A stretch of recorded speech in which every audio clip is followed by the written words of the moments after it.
So here's an example of a completed keyword sound chart. As you can see, this sound chart was made by a younger student, and these are all of this particular student's tricky sounds. This student was in first grade and she could not remember consistently the correct sound for the letters M, H, G, C, H, N, R, or J. Now, this is quite a few sounds to have sound confusions over. Uh, and so we had to plug the holes and we had to clean this up so she would be successful using an explicit and systematic spelling and reading program.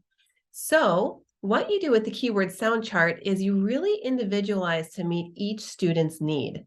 We identify those tricky sounds. I ask the student, what's a word that starts with that particular sound?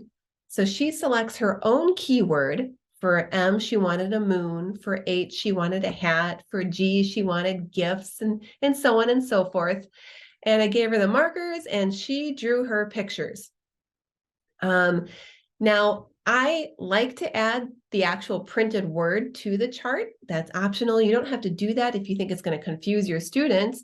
But what is really important is to make sure that the sound you're targeting is the initial sound, the first sound in the keyword that your student picks. Now, what's super cool about this strategy is it works for first graders, it works for third graders, fifth graders, 10th graders, 12th graders. It doesn't matter the student's age because you're just going to tailor this to meet their specific needs.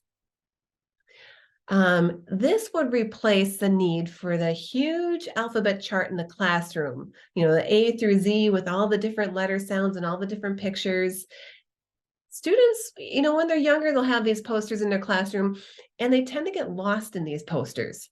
They're looking for the correct sound that they need, the correct letter that they need, and there's just a lot of visual stimuli going on and just too many options.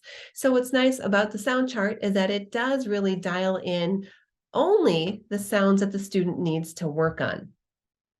Now, the goal as the teacher would be to have this chart out next to your student whenever they're reading or spelling, because you want to start replacing the habits of the inappropriate sound with the appropriate sound.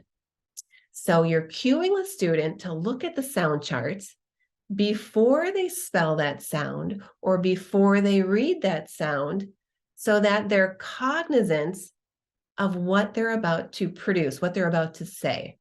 And with enough repetitions, the child will start to replace the error sound with the correct sound. And before you know it, this sound chart will be put away in a folder and they will no longer need it. So it's pretty awesome to see these sounds generalize quite quickly if you keep the support out and visible and you remember to cue your student to use it before they read or before they spell. Here's a blank keyword sound chart. Pretty simple. It's really just a table.